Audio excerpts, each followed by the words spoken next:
नहीं नहीं, देखिए एक ऐसे समय में ट्रम्प साहब ये बात कह रहे हैं जब सब कुछ ईरान के कंट्रोल में चला गया है। आप देखेंगे हर मोर्चे पर पूरा गल्फ में एक तरह से अमेरिकी सैनिक अड्डों की साख लगभग खत्म हो गई है और बहुत तहस नहस हुआ है वहां पे। वो अब पुनर्निर्माण भी वहां बहुत मुश्किल है क्योंकि साख ही नहीं रहेगा।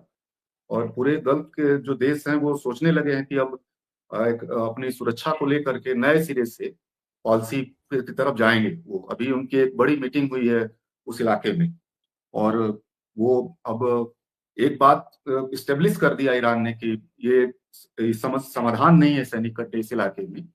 ये समस्या है इस इलाके के लिए। इस इलाके में रहना इनका ये समस्या है, समाधान नहीं है। तो अब वो खत्म हो गया लगभग। हुर्मुज को शायद ईरान भी पहले इतना नहीं सोच पा रहा था। पहली बार उसने ये परखा कि हुर्मुज के रूप में उसके पास एक जबरदस्त ताकत है। उस ताकत का इस्तेमाल करके पूरी दुनिया को संकट में डाल सकता है। और ये ताकत का उसने इस्तेमाल करके इस बार दिखा दिया इस बात को कि ये ऐसा रास्ता है कि जिसको एक तरह से वो हथियार की तरह उसने उसको इस्तेमाल किया। तो वो तमाम धमकियों के बावजूद भी उसको खुलवा नहीं पाए। यूरोप, ये जो 4000 किलोमीटर की जो आप देख रहे हैं जो इनके पास मिसाइल जो पाई गई है, तो वो जो प्रदर्शन किया है उसका, उससे आप देखिए कि उसने यूरोप एक हिचकिचाहट के साथ थोड़ा शामिल होने की कोशिश भी कर रहा। पिछली बार की तरह नहीं, इस बार एक दूरी बना के चलना चाह रहा था। लेकिन एक हिचकिचाहट के बाद जब तेल संकट यूरोप में भी जाने लगा, तो एक लॉजिक उसके लिए भी बन रहा था कि वो अब अमेरिका के साथ होर्मुज में हस्तक्षेप करे। लेकिन इस 4000 किलोमीटर की जो मिसाइल है, उससे उसने ये एक मैसेज दे दिया कि पूरा यूरोप उसके दायरे में है। यानी आप जब होर्मुज में आएंगे तभी हम अटैक नहीं करेंगे। मैंने आपको हम यही अटैक नहीं करेंगे, आपका देश भी हमारे निशाने पे हो सकता है।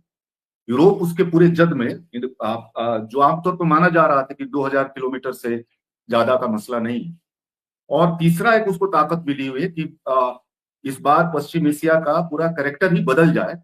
इसमें रसिया का और चाइना का ईरान के साथ एक ज्वाइंट कह लीजिए कि एक समझदारी है कि पश्चिम एशिया को अमेरिका से मुक्त किया जाए, सैनिक अड्डों से मुक्त किया जाए और इजराइल से मुक्त किया जाए। और पश्चिम एशिया को धीरे धीरे उस पर चाइना का, रसिया का, ईरान के माध्यम से, जैसे कभी इजराइल के माध्यम से अमेरिका उस पूरे इलाके को गवर्न करने की कोशिश कर रहा था, तो इजराइल की भी साख खत्म हो गई।